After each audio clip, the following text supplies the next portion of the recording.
eterno Egito. Por séculos, os deuses protegeram as suas terras. E então, Akhenaton, o faraó rebelde, afastou-se dos deuses e abalou as fundações do país mais poderoso da terra, até que ele quase caiu. Akhenaton era um fanático religioso ou era o presságio do Cristo?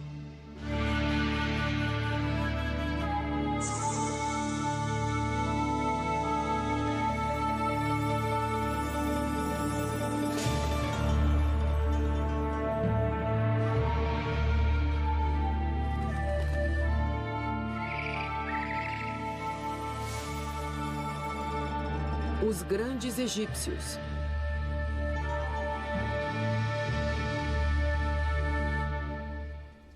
O faraó rebelde. As pirâmides e os templos do Egito parecem que vão perdurar para sempre. Mas existem alguns monumentos que desapareceram praticamente quando foram construídos.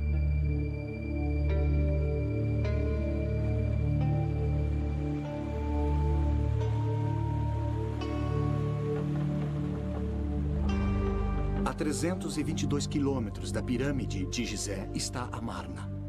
Sob suas areias desérticas estão os restos de um dos locais mais enigmáticos do Egito. Coisas estranhas aconteceram aqui há 3.000 anos. Nasceu uma nova religião. Um faraó desfigurado morreu. E os egiptólogos ainda estão tentando descobrir o que aconteceu.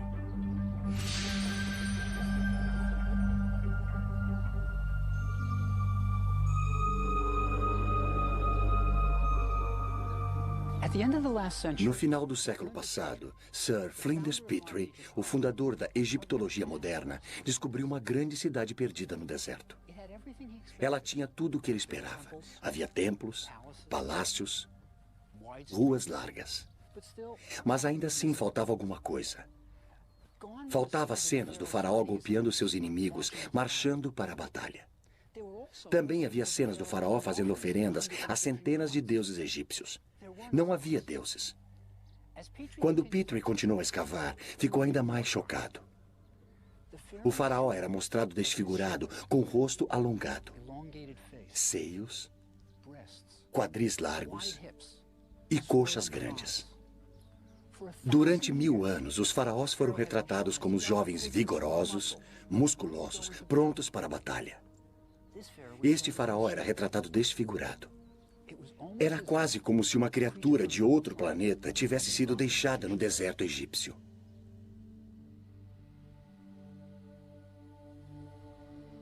Então, o que aconteceu cerca de 1.300 anos antes do nascimento de Cristo?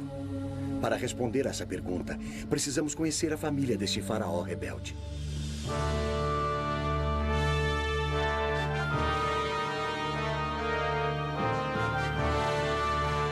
Era a época mais gloriosa do Egito. O Egito nunca tinha sido tão rico, poderoso ou estado mais certo de si. Ao longo de todo o Nilo, artífices construíam grandes templos para homenagear as centenas de deuses. Se agradassem aos deuses, o Egito prosperaria.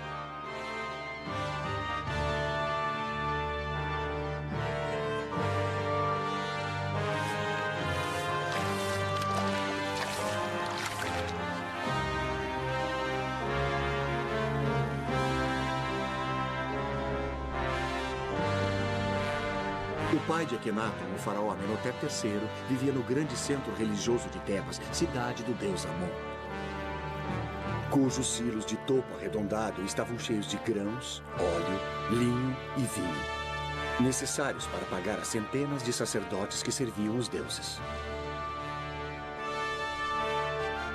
Havia uma só principal indústria na cidade, a religião. E bem no centro de tudo estava Amenhotep III. Suas duas colossais estátuas ainda se encontram na planície de Tebas. Uma vez elas guardaram um grande templo, que agora encontra-se sob o solo. Toda a glória e riqueza de Tebas logo seriam abaladas por uma revolução como jamais vista.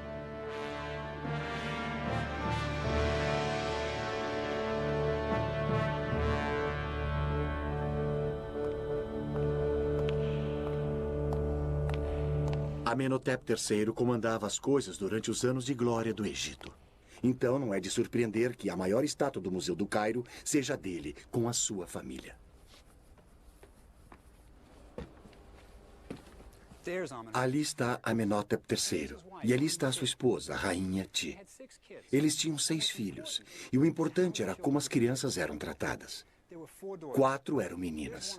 Ali está uma delas. A estátua é uma espécie de retrato de família, e todas as 4 filhas receberam títulos importantes. Também havia um filho, Tutmoses. Ele recebeu o título de alto sacerdote de Mênfis. E havia mais um filho chamado Amenhotep, em honra ao pai. Ele não está nesta estátua. Ele não está presente em nenhum registro real. Há um verdadeiro mistério aqui. Por que a família real ignorava completamente o seu filho mais novo? Mesmo durante a sua tenra infância, parecia haver algo de errado. Talvez ele fosse apenas uma criança estranha com ideias estranhas.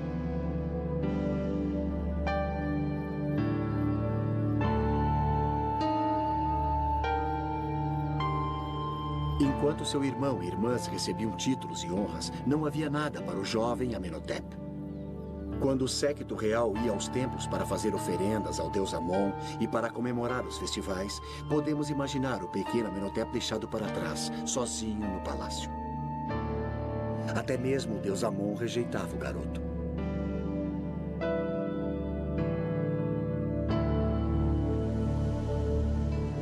Então, o jovem príncipe foi excluído das cerimônias nos templos, onde seu irmão e suas irmãs faziam oferendas aos deuses.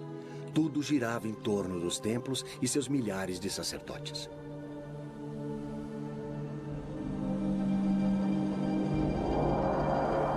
Os faraós orgulhosamente inscreviam nas paredes dos templos a quantidade de ouro, prata, gado e terras que davam para os deuses.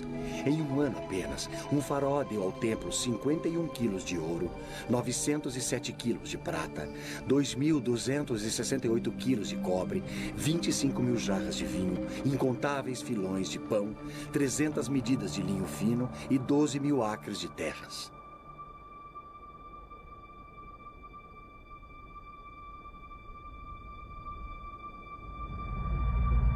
Este era um mundo que rejeitava o pequeno garoto, mas as coisas estavam para mudar.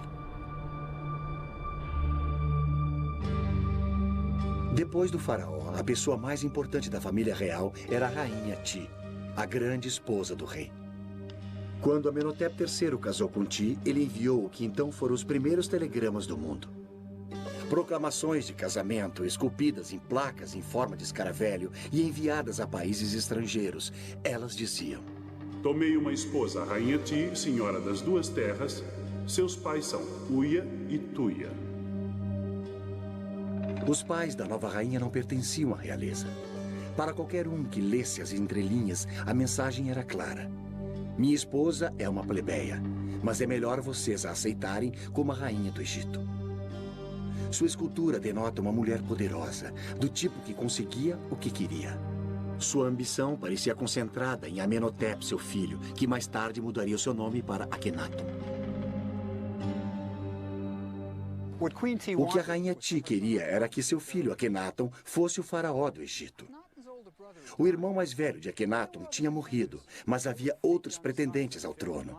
Eles eram os jovens filhos do faraó com suas outras esposas. Sob circunstâncias normais, qualquer um deles poderia ter sido faraó. Mas foi o patinho feio da rainha Ti que se tornou rei. É uma curiosa sutileza da história, mas devido à determinação de Ti de colocar Akhenaton no trono do Egito, nós ainda vivemos com as consequências.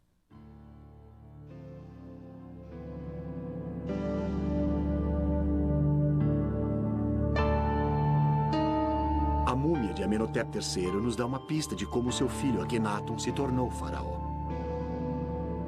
A múmia revela um homem velho, gordo e careca, com péssima saúde. Os dentes do faraó podem ter sido a causa do período mais estranho de toda a história egípcia. Eles estão em péssimas condições. Amenhotep III pode ter vivido com tamanha dor nos últimos anos de sua vida, que pode ter sido difícil ele executar os seus deveres de faraó. Tanto os plebeus como os reis eram vítimas de sua dieta.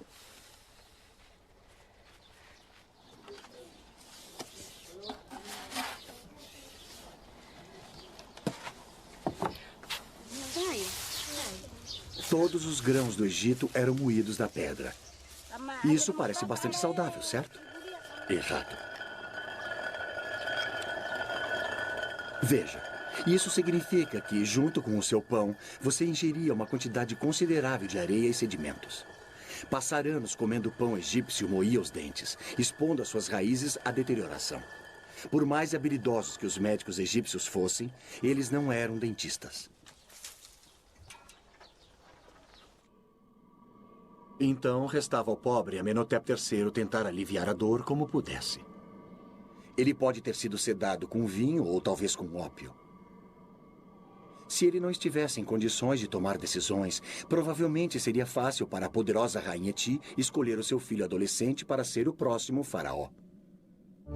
Levado até o topo por sua ambiciosa mãe, o garoto rejeitado se tornou o rei do Egito. Mas que tipo de faraó seria o estranho rapaz de 18 anos?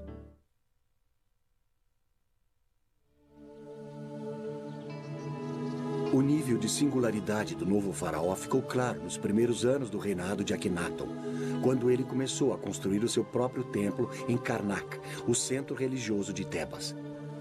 Karnak, na verdade, é um labirinto de templos que ocupa mais de 100 acres. Construída no período de 2000 anos, cada faraó incluiu os seus próprios monumentos para cair nas boas graças dos deuses. Quando Akhenaton fez a sua contribuição, o povo do Egito soube que algo muito estranho tinha acontecido.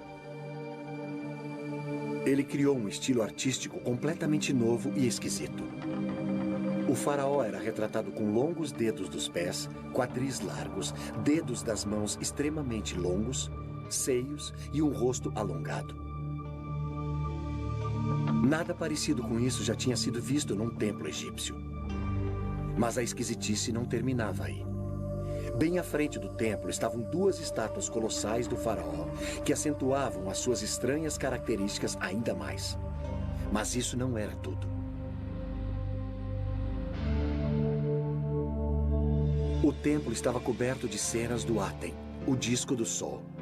Com seus raios brilhando para baixo, terminando em mãos segurando Ankhs, o hieróglifo que significava vida.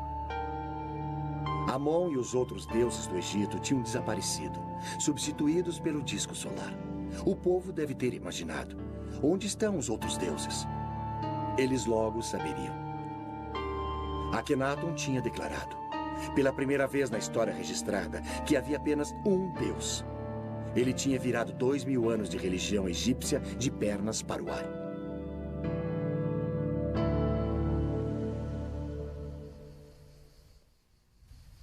No início deste século, escavadores encontraram uma grande quantidade de blocos esculpidos que tinham sido reutilizados como enchimento na construção de um projeto de um faraó posterior. Esses blocos tornaram-se conhecidos por Talot, derivado do número arábico moderno 3, pois todos os blocos mediam cerca de 3 palmos. Com o passar dos anos, os escavadores encontraram mais de 40 mil blocos, mas faltavam tantos pedaços que ninguém conseguia reconstruir os templos. Os blocos foram mantidos guardados para o dia em que aparecesse alguém que pudesse dar algum sentido a eles. Em 1965, Ray Winfield Smith, um homem de negócios norte-americano, concebeu o plano de criar em papel o que não pôde ser montado em pedra.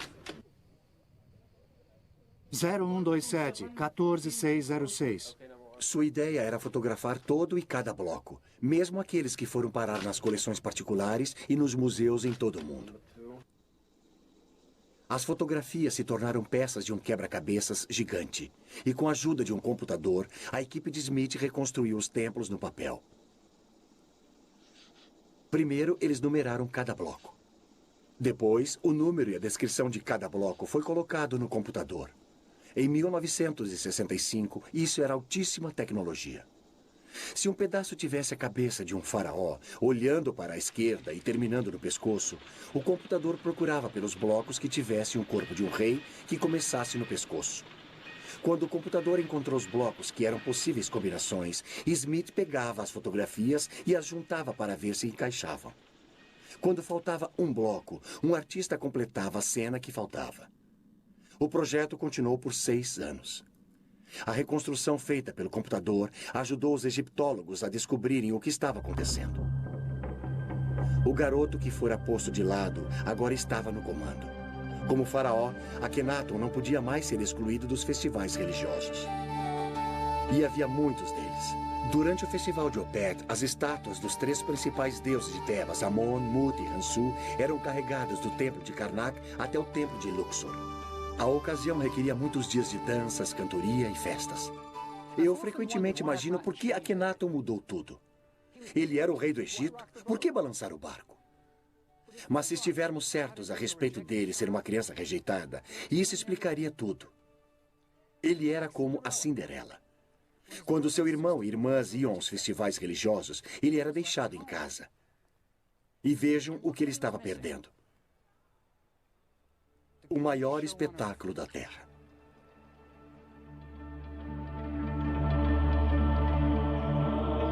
À noite, sacerdotes de cabeça raspada cantavam as suas orações para aplacar os deuses do Egito. Eu sou o pai dos pais, a mãe das mães e o touro dos 7 seres celestiais. Eu abro a minha boca para falar em meio ao silêncio. Os homens devem ter um caminho por onde trilhar.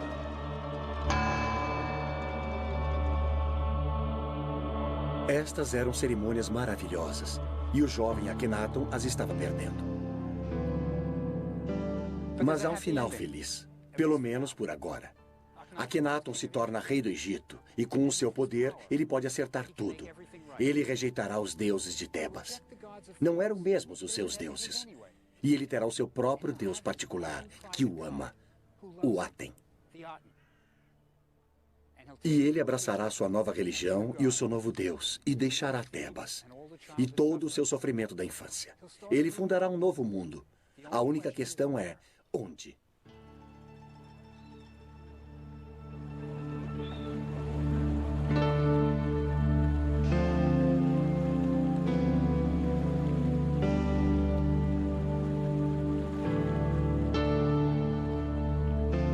A resposta para a pergunta sobre o local onde Akhenaton deve começar a sua nova vida veio no 5º ano de seu reinado e do próprio Aten. Enquanto Akhenaton viajava, através de uma desolada extensão do deserto no meio do Egito, cerca de 290 quilômetros ao norte de Tebas, o sol nasceu no horizonte e parecia que se deitava no desfiladeiro nas montanhas próximas. O hieróglifo, que significa horizonte, era o sol se deitando no desfiladeiro de uma montanha. O horizonte significava o início e o fim. Este era o sinal de que Akhenaton precisava para construir o seu campo dos sonhos. O Aten tinha aparecido para ele e disse-lhe que construísse a sua cidade no deserto inabitado.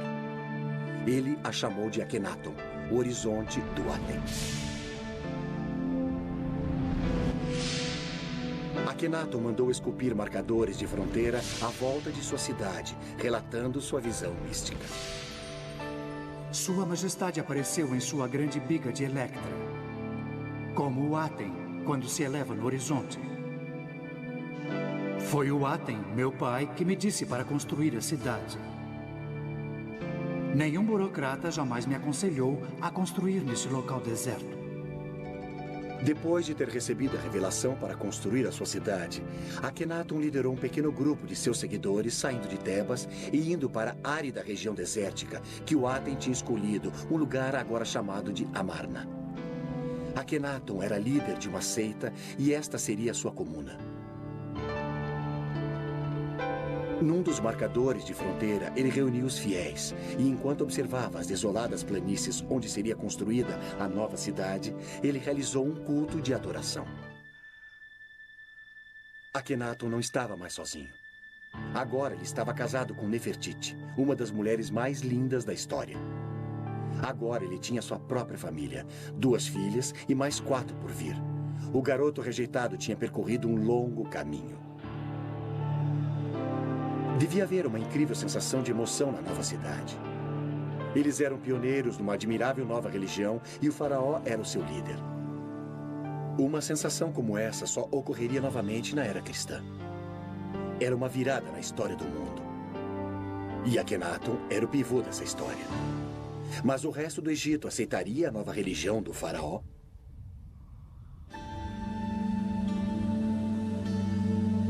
As mudanças do faraó rebelde causaram uma grande revolução. E um homem que realmente foi pego no meio da revolução religiosa foi Ramosa, o prefeito de Tebas. Ramosa tinha completado 2 paredes de sua tumba, retratando a ele, sua linda esposa e a família, no velho estilo tradicional.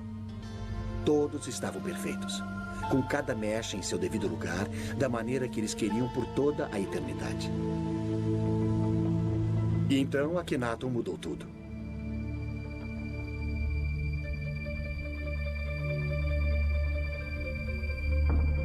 Desesperado para ser politicamente correto, Ramosa começou a completar a sua tumba no novo estilo, retratando Akhenaton e até Ramosa com um queixo alongado e nariz aquilino. Povos de todo o Oriente Médio reverenciavam Akhenaton. Ramosa também se retratou com colares de ouro, talvez a sua recompensa por mudar para o novo deus.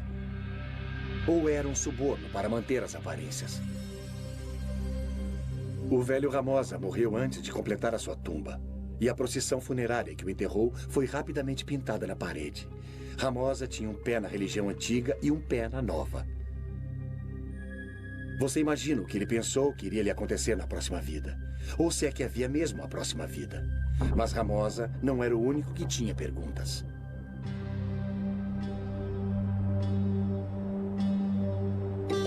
A mesma pergunta estava sendo feita pelos sacerdotes. O que será de nós? Se existe apenas um Deus, o Aten, o que acontecerá aos grandiosos templos de Amon em Tebas? Se o faraó não acredita mais nos deuses, o que acontecerá aos milhares de sacerdotes? O poderoso clero de Tebas estava enfurecido com Akhenaton.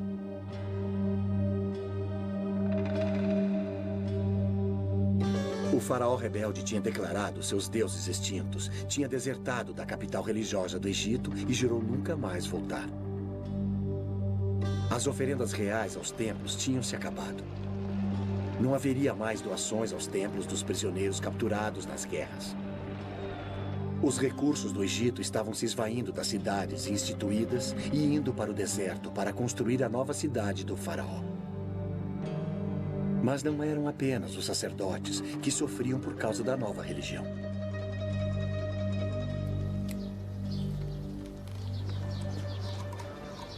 Pense em todas as indústrias que dependiam da velha religião. Os egípcios usavam amuletos, pequenas imagens dos deuses como proteção. Não mais.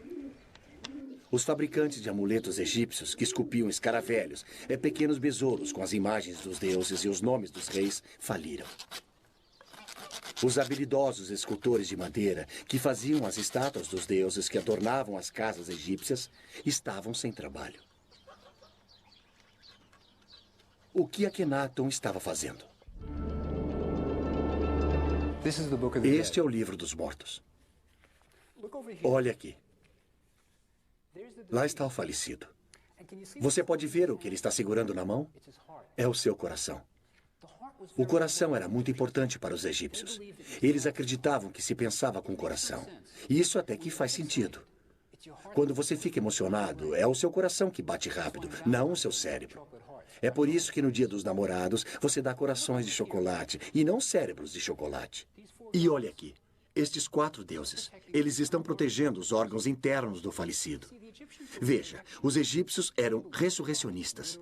Eles acreditavam que o seu corpo literalmente se levantaria e funcionaria novamente na próxima vida.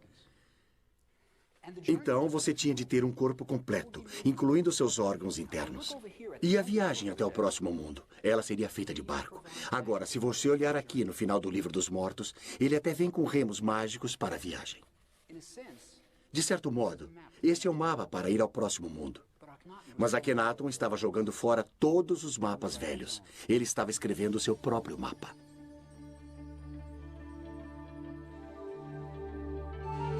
Antes de Akhenaton, as paredes das tumbas egípcias retratavam um próximo mundo muito parecido com este. O falecido ainda está trabalhando nos campos, mas é muito melhor. Agora ele possui vestes feitas do linho branco mais fino, e você tem a sensação de que tem até ar-condicionado. Mas Akhenaton também mudou isso. Em Amarna, as paredes das tumbas não mais mostravam os mortos no próximo mundo.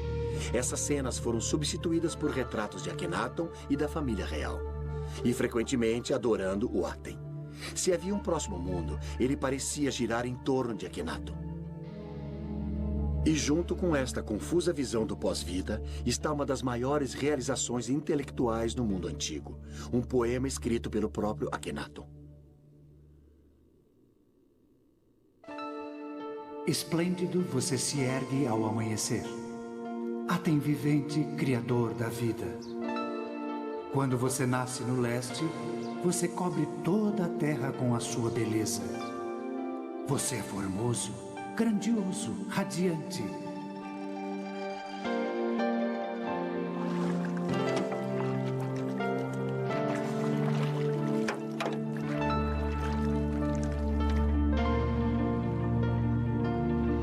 Quando você se põe no oeste, a terra fica na escuridão, como na morte.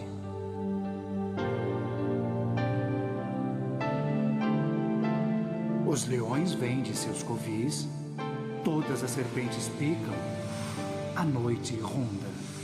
A terra está mergulhada no silêncio, enquanto seu Criador descansa na escuridão.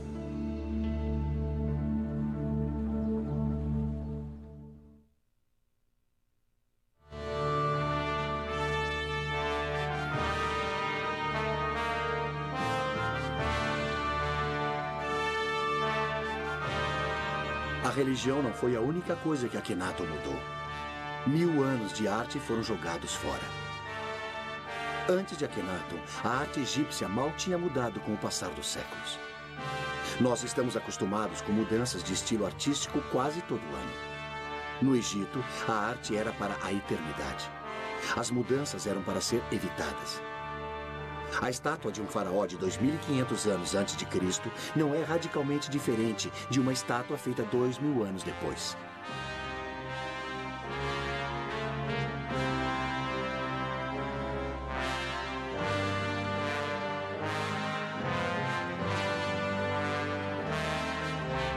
Nada mais de corpos musculosos idealizados.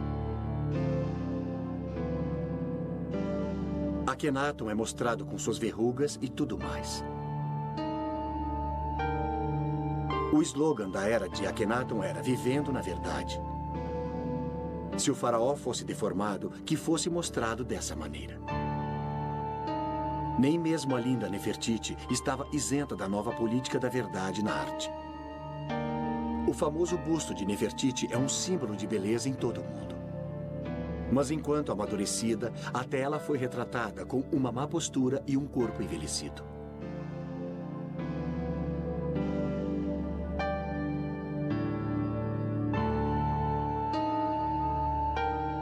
Tornou-se moda mostrar toda a família real com cabeças alongadas.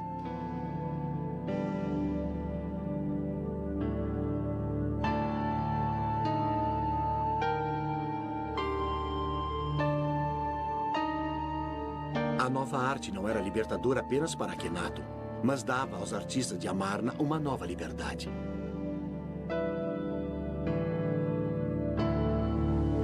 Os artistas tiveram uma chance de se expressar como nunca antes.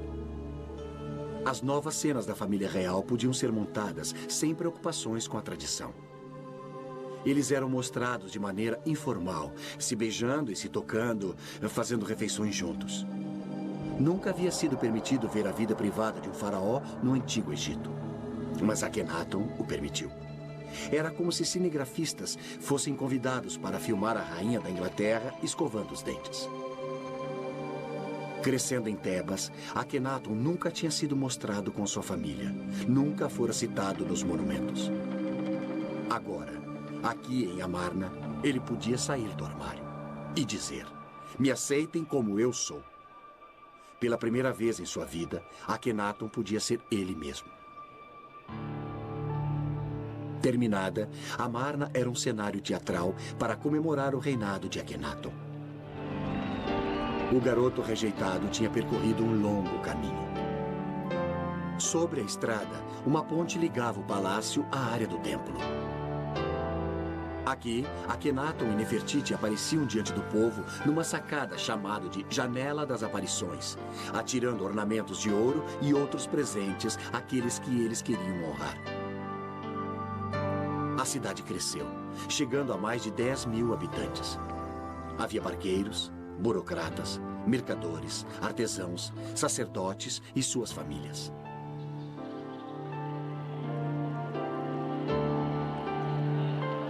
Eles deviam estar incrivelmente animados com as suas novas vidas, novas casas, novos inícios.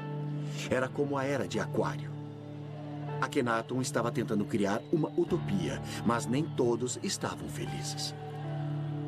O faraó divertia-se no calor do sol, mas alguns enviados estrangeiros que foram à sua corte voltaram para casa com queimaduras causadas pelo sol. Um rei da Síria escreveu a Akhenaton: "Por que os meus mensageiros têm de ficar sob o sol escaldante? Eles irão morrer ao sol. Se faz bem ao rei ficar ao sol, que ele fique lá e morra ao sol."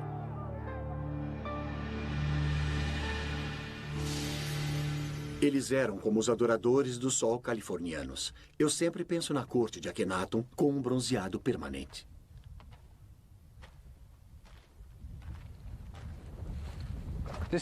Foi ali que tudo aconteceu. Akhenaton realmente andou por esta rua, e um de seus seguidores viveu nesta casa. Akhenaton provavelmente o recompensou com presentes de ouro. Ele queria que seus seguidores ficassem felizes. Veja, Akhenaton era como um filho de hippies dos anos 60.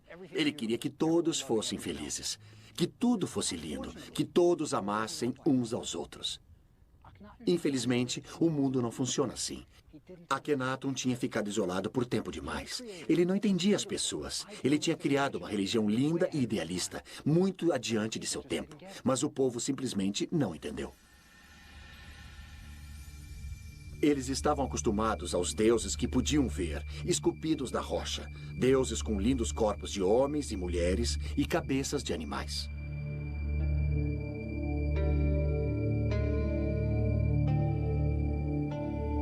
O deus de Akhenaton, o Aten, era uma abstração. Era o princípio básico do universo, luz. Os súditos de Akhenaton simplesmente não conseguiam entender isso. Este não era um deus com o qual podiam contar na hora da necessidade. Além disso, havia um elitismo em relação à nova religião que deve ter confundido os supostos adoradores do disco. O Aten nunca lançava seus raios sobre eles, somente na família real. O Aten era o deus pessoal de Akhenaton, dando ao rei desenfreados amor e amparo. Talvez ele tenha substituído o pai que o tinha empurrado para um segundo plano. Eram Akhenaton e a sua família que adoravam o Aten. Todos os outros tinham de se contentar com a luz refletida de Akhenaton. É quase como que se a nova religião viesse em dois tamanhos, plebeu e king size. Nesta cidade sagrada no deserto, Akhenaton foi tirado do sofrimento que tinha experimentado na sua infância em Tebas. Mas ele também foi tirado da realidade. Havia problemas no paraíso. O Egito estava morrendo. Por mais de 10 anos, Akhenaton tinha vivido na sua amada Amarna, com seus pensamentos voltados para a religião e para o seu deus pessoal, o Aten.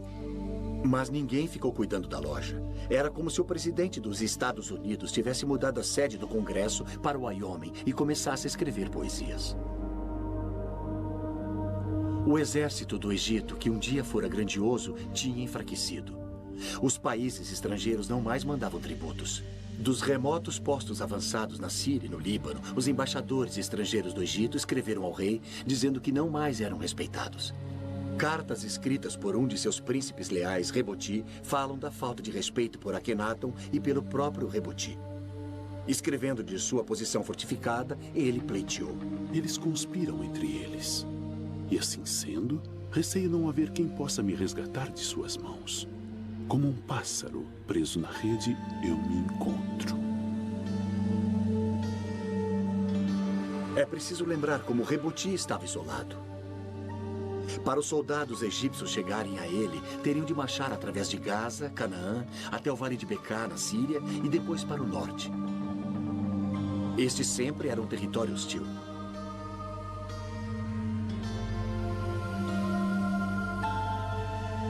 Hoje, ainda se pode ver fortes dos cruzados, construídos 2000 anos depois, remanescentes das batalhas medievais travadas lá. Era dali que Reboti estava escrevendo. Se o exército egípcio não o salvasse, ninguém o salvaria.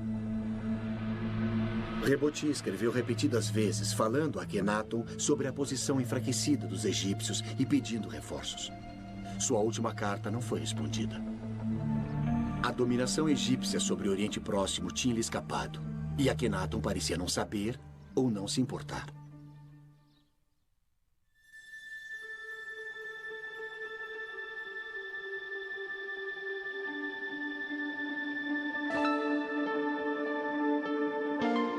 Isolado dos problemas do Egito e talvez da própria realidade, Akhenaton devia estar realmente muito feliz com seu novo Deus, sua nova família e sua nova cidade.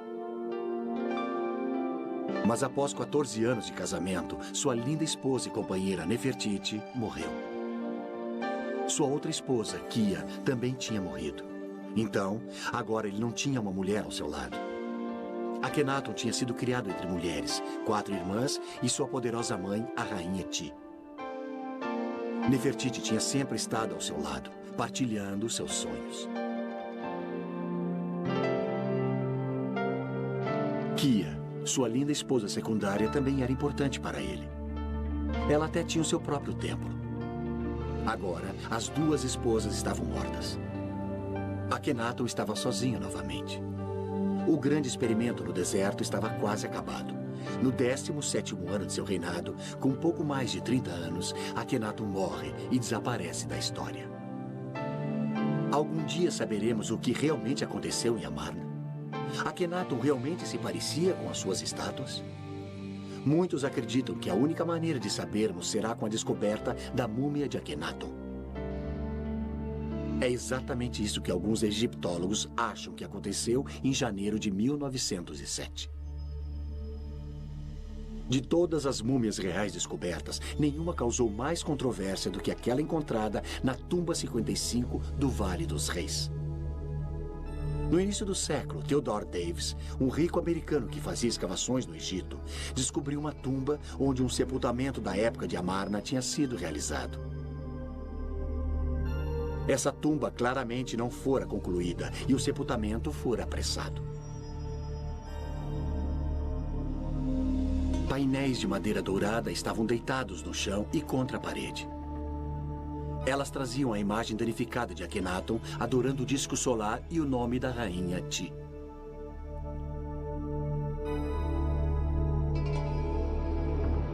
Em um nicho estavam 4 lindos potes de alabastro que guardavam os órgãos internos da múmia. Deitado no chão, um lindo caixão, porém muito danificado, feito de milhares de incrustações e pedras semipreciosas na forma de asas protetoras. Mas as cártulas contendo o nome do seu ocupante tinham sido arrancadas. Todos envolvidos na escavação da tumba acreditavam que poderiam identificar a múmia dentro do esquife, uma vez que a sua tampa fosse aberta e as inscrições nas bandagens ou as joias fossem examinadas. Quando chegou o dia de desembrulhá-la, todos os presentes sentiam a importância histórica do evento. Eles iriam ser os primeiros em mais de 3.000 anos a ver o rosto de um rei ou rainha do Egito. Quando abriram a tampa do esquife, viram uma múmia envolta em folhas de ouro. Mas quando começaram a desembrulhar a múmia, aconteceu algo digno de um filme de terror. Assim que a tocaram, ela se transformou em pó, deixando-os com uma pilha de ossos desarticulados no fundo do esquife. Mas sob o esqueleto, a última folha de ouro parecia ter o nome de Akhenaton, meio danificado. Sua pelvis era larga como a de uma mulher. Mas nas suas estátuas, Akhenaton sempre tinha sido mostrado com uma pelvis larga. A cabeça da múmia era alongada como a de Akhenaton. Tudo parecia se encaixar perfeitamente. Alguns dos presentes estavam absolutamente convencidos de que tinham encontrado a múmia de Akhenaton. Mas ainda hoje a identidade da múmia da tumba 55 é um mistério. A palavra final do porquê Akhenaton e a família real eram mostrados deformados pode ser dada agora por um grupo de cientistas que estuda uma doença chamada Síndrome de Marfan, um defeito genético que danifica o tecido conjuntivo do corpo. Abraham Lincoln provavelmente sofria da Síndrome de Marfan. Alguns de seus sintomas são rosto alongado, queixo protuberante, dedos das mãos e dos pés alongados e olhos estranhos. Parece com um faraó que você conhece? E se Akhenaton era portador desse defeito genético, cada uma de suas filhas teria uma chance de 50% de herdá-lo. E isso pode explicar por que todos são mostrados com sintomas semelhantes.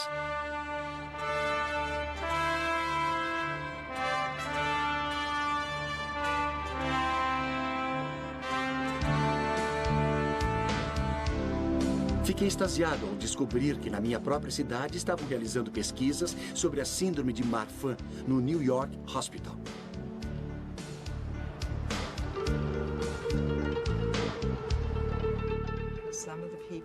A doutora Jessica Davis é uma das maiores especialistas do mundo na síndrome de Marfan. Aqui está o nosso paciente. Eu sei, eu reconheço o seu perfil. E ali estão as características que sugerem que era portador da síndrome. E se esse cara entrasse no seu consultório? Eu acho que a coisa mais sugestiva aqui é só o rosto alongado, o rosto longo e fino. Mas ele também é um indivíduo de boa aparência. Essas seriam as duas coisas a serem analisadas. Alguém que tem características comuns, mas um rosto longo e fino. Então, o diagnóstico da síndrome de Marfan não depende apenas da aparência da face. Porém, eu acho muito importante dizer que as pessoas que realmente têm a síndrome de Marfan têm características faciais normais. No entanto, elas têm uma aparência gótica e mais clássica. Agora, as mãos alongadas eram típicas da arte desse período. E deixa eu mostrar uma coisa que é um grande exagero. Agora, essa é uma mão que não parece nada natural. O jeito que o dedo fica. Esses dedos excessivamente longos são característicos da síndrome ou... Esse dedo muito fino certamente poderia sugerir que há uma disfunção nos tecidos conectivos, como estes dedos muito longos. E o que você pode ver aqui é que está um pouco deslocado, parece flexível. Agora, deixa eu lhe mostrar um pé. Antes de mais nada, esses são membros muito finos. A mão e o braço são sugestivos. O tornozelo certamente é sugestivo. E este é um pé muito longo e elegante com dedos longos. Quero dizer, é algo que mediríamos no diagnóstico clínico de um portador da síndrome de Marfan. Então, sim, é muito sugestivo. Por causa da face, das mãos, dos pés, o corpo, a estrutura do esqueleto, você mandaria este homem fazer um exame para ver se ele tem Marfan? Você... Se faria mais alguma coisa? Sim, mandaria fazer um ecocardiograma. E você mandaria fazer o exame? Sim. Eu acho essa história fascinante. A tese parece bem razoável. Vale a pena checar a hipótese e dar uma olhada nos outros membros de sua família. Ótimo. Seria muito interessante. Mesmo na morte, Akhenaton se rebelou contra as tradições do Egito, rejeitando este local onde seus ancestrais tinham sido enterrados. Para sua tumba, ele escolheu um vale remoto em Amarna. Se parece com o Vale dos Reis, onde seu pai foi enterrado. Talvez a criança que existia nele ainda procurasse por aceitação. Em sua tumba, o mais original pensador religioso que o mundo antigo já tinha visto foi colocado para descansar. Ele tinha vislumbrado o monoteísmo de Moisés e a tranquilidade e a esperança de Cristo bem antes que o povo do Antigo Egito fosse capaz de aceitá-lo. Logo após a sua morte, os seus seguidores de Amarna, incapazes de compreender o que o seu faraó pregava, abandonaram a cidade e voltaram a Tebas e aos deuses familiares. O nome de Akhenaton, rotulado como herege, seria apagado dos monumentos do Egito. Seu filho, um jovem faraó chamado Tutankhamon, é que o mundo todo conheceria. A ousada experiência no deserto tinha terminado. A cidade de Amarna voltou à areia.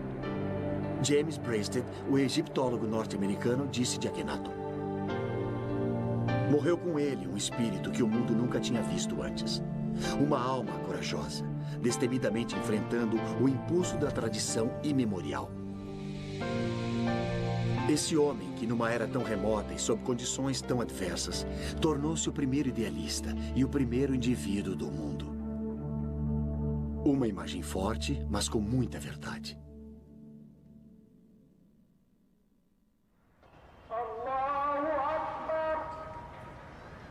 Há 3.000 anos, Akhenaton, o faraó rebelde, insultou os habitantes do Vale do Nilo, pregando a existência de um único Deus.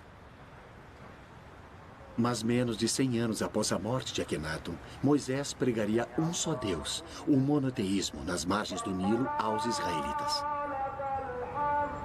Hoje, milhares de egípcios ouvem os muezins e mesquitas afirmarem que existe um Deus apenas, e Alá é o seu nome.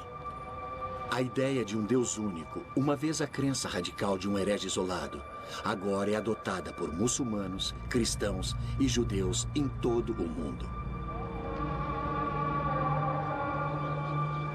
A visão de Akhenaton continua a viver.